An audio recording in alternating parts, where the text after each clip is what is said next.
Okay, this is a brief introduction to Blender. Here we have the first Blender page.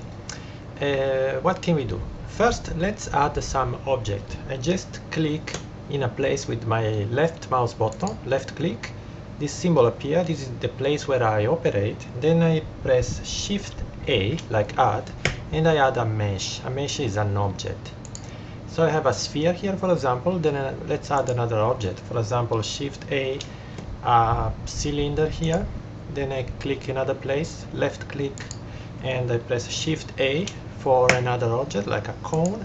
Then I press over here, Shift click with the left click and Shift A, and I put, for example, torus, for example. Okay, so we have a group of objects.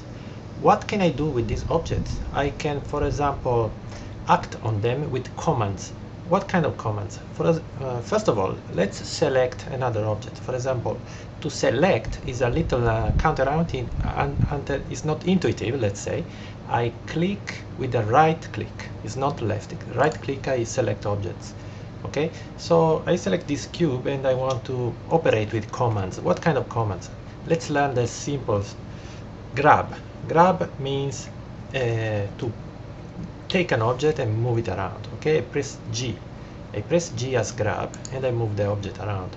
I can rotate an object with the command R. I just press R and the object is rotated.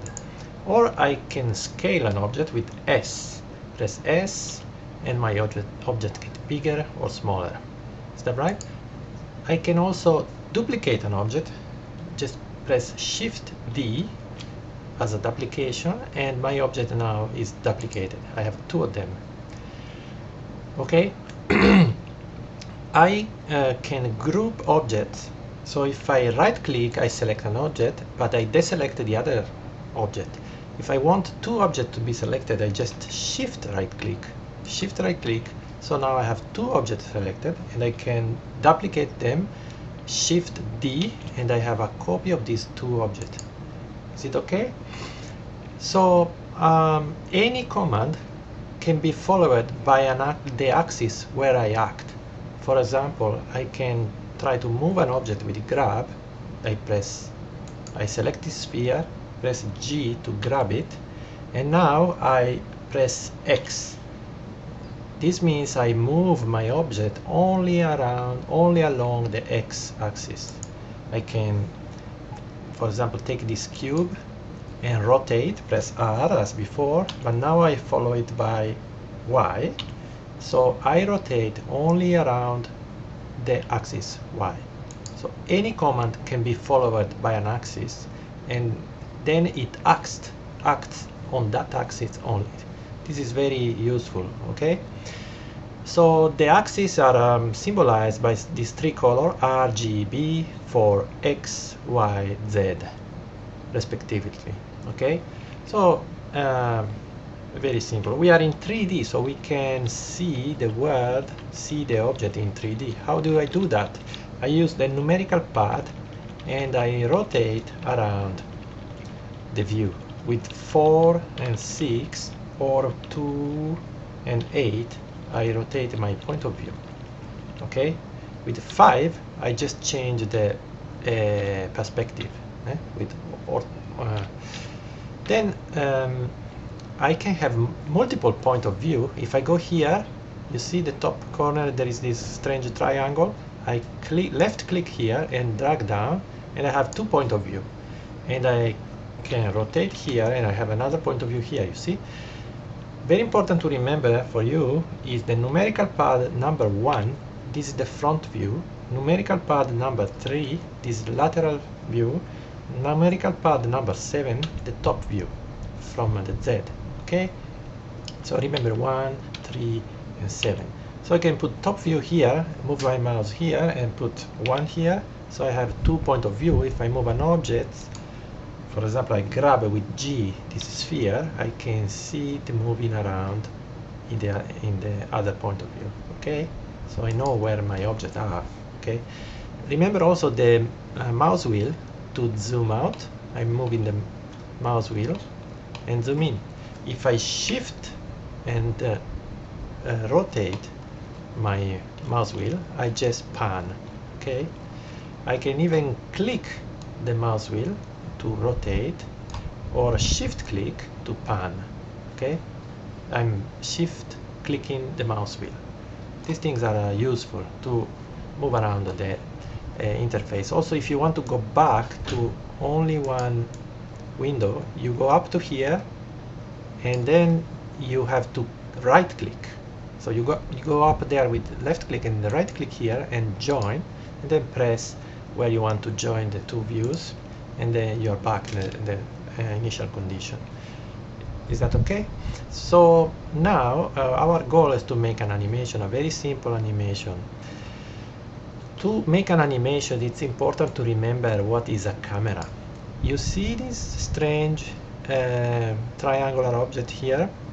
If I click it with the right click as usual, I see its shape. This is the camera. What is the point of view of the camera? What is the camera looking at? If I press 0, I see the point of view of my camera.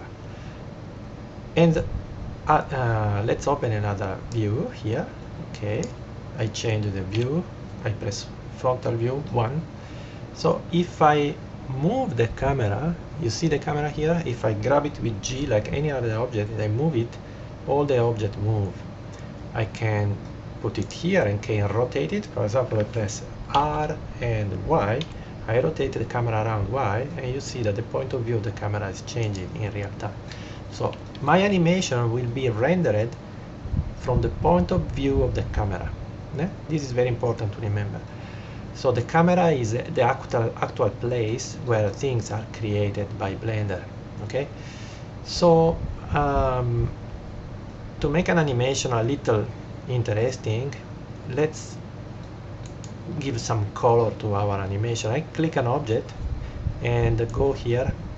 Every object has a very long series of properties that you can see here. Let's concentrate on only one, the material. Okay, I click here, this icon, the material, and I add a new material with new, and I change the diffusion of this material. I put it to green. You see that now the sphere is looking green. I click another object here, I put it in another color, do the same procedure, right click and change it, and all the color that were a copy of them, they have the same material automatically, so they have the same color. If I click, right click the cylinder, I create a new color, and then I put it, for example, red or pinky like this. Then I click the cone. I can do it also from this point of view, create a new material, I make it another color, for example greenish yellow like that, and then I can get the torus here, and instead to create a new color I can use one of the color I already have. Instead to press plus, I press here, and then I choose the yellow stuff here. So now I have all my object. Now I rotate the point of view, and I have all my object with some kind of color. Of course, I can create a group of objects, I can, duplicate this torus here, for example, move it, and I go to the top view, for example, and I go here to the front view, for example, and I can, join them. I grab these, I put it here, I create this sort of 8 or something like that, okay, and then this object can be, this composition of two objects can be only one if I just join these two. So with right click, shift right click, I select both of them, and remember please this command, the Ctrl J, to join these two. So now they became permanently one single object. So I can duplicate it like a single one, rotate it with R like a single one, and so I created a new object. This is important because you can compone with, using elemental objects and create a complex one, and then join it to make your shapes. Okay, so now how to make an animation. Okay, let's go to the camera point of view.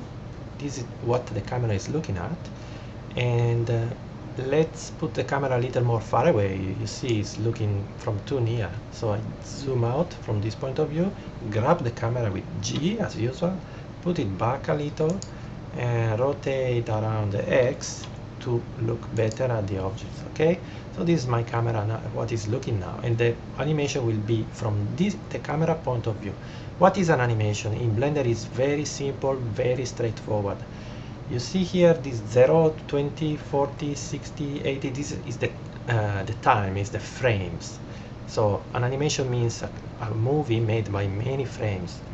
So now we are at frame 0. We can choose an object, for example this one, this cube here, and we can insert, we can teach Blender what is the position.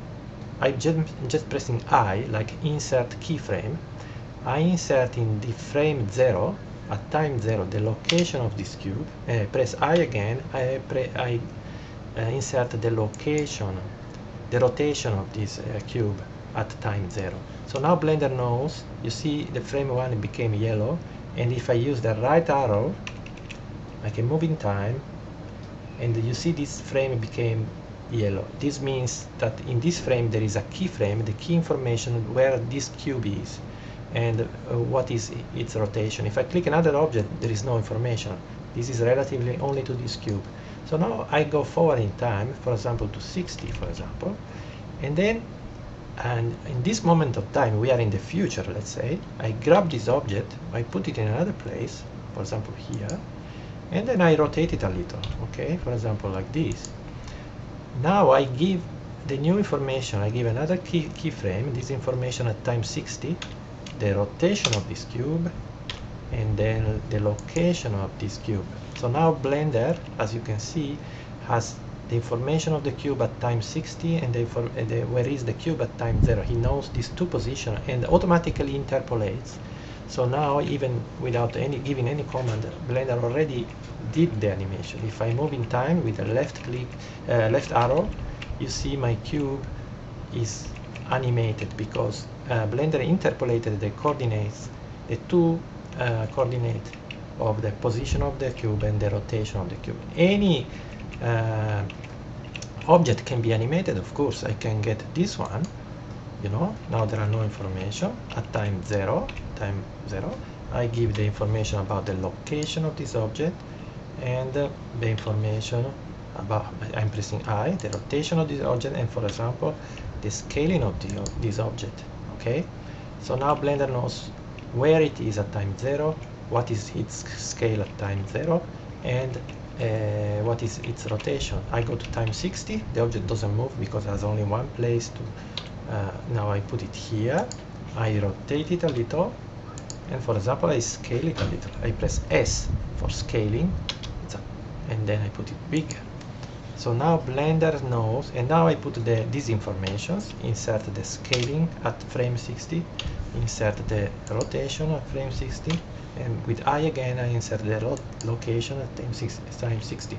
So now Blender does the interpolation from 0 to 60, and see the object gets smaller, rotates a little, and moves. So now you did already your animation. And with this idea, with this way of doing, you can create your own animation of your objects. Just for decoration, let's go to the word. What is the word? Just click here, you see. The word is the environment, let's say the background, to say it simple. I can put the background a little more smooth than just plain gray, just pressing blend sky, and I can add some stars. For example, if I click here, you see, press stars, you see we have stars. So now we already finished our animation. Remember that you can animate even the camera. Camera is just another object. If you click it and you do the same procedure, you can animate even the camera. You can try that.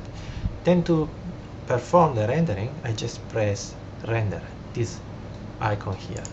Now you have this menu. In this menu, just you see the size of the rendering. This is the full HD resolution at 50%. Now you can drag with the left mouse button and you can have bigger or smaller frames, you know. let's put 50 to be quicker in the rendering. From which frame to which frame? From frame 1 to frame 60, for example, and I just click and then use the keyboard. Then what frame rate? 24, for example, frame per second, okay.